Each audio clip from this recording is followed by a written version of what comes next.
A trial date has been set for March of 2026 in the ongoing legal dispute between Blake Lively and Justin Baldoni. And there were accusations of smear campaigns and competing complaints that each side created a hostile work environment on the set of the movie It Ends With Us.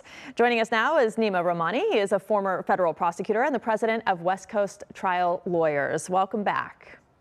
Good morning, Rudabe. How are you? Fine, thanks. So thanks for being here. I want to start with this newly released audio.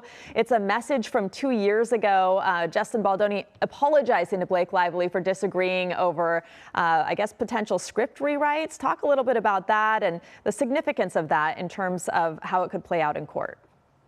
This is part of the Baldoni team's legal, but also public relations strategy to release evidence that they think supports the actor's argument that this was a disagreement about creative control, and it wasn't really sexual harassment at all. Now, it was a 2 a.m. voicemail, and it does end with him talking about a baby on Blake Lively's boob, but otherwise, it does show a very nice, kind Justin Baldoni. Doesn't appear to be too creepy. So I do think that this helps his defense, along with the recently released video of the two dancing in that famous rooftop scene.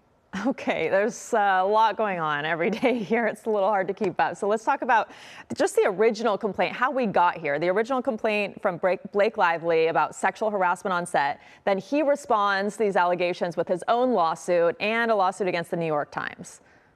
So there's the courtroom and there's the court of public opinion. Blake Lively struck first by filing a lawsuit in New York claiming sexual harassment, and she provided some text messages between the two to the New York Times. Baldoni's team struck back, first suing the New York Times, saying that those text messages were cherry-picked and they were taken out of context, and really that this flirty banter was the nature of the relationship between the two. They would exchange jokes and memes and anecdotes about their family. So the first thing Baldoni did was sue the New York Times for defamation. But then he also filed a lawsuit against Lively herself and her husband, Ryan Reynolds. So we have two different cases going on, at least from the Baldoni camp. So do you think this is going to get to trial?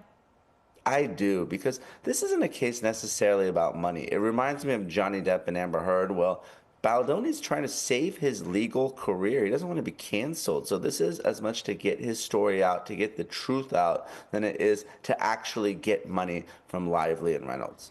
And do you think, as far as, the public has been fascinated, of course, with this case and this relationship gone bad and the he said, she said, do you think it's going to be televised? Not the one in New York, unfortunately, because in federal court and under New York law, cameras are not allowed in the courtroom.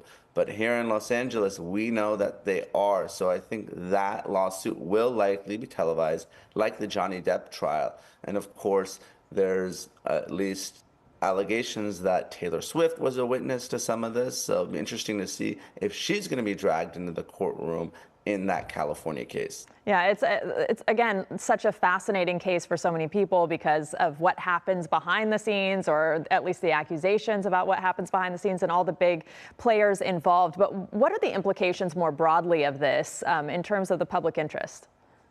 Well, the implications are this. Lively is saying that this is sexual harassment, and one of the legal elements of sexual harassment is that it has to be unwelcome. So Lively's going to have to prove that. It doesn't appear clear in the text messages. Now, she did complain to the production company, and they brought some consultants in.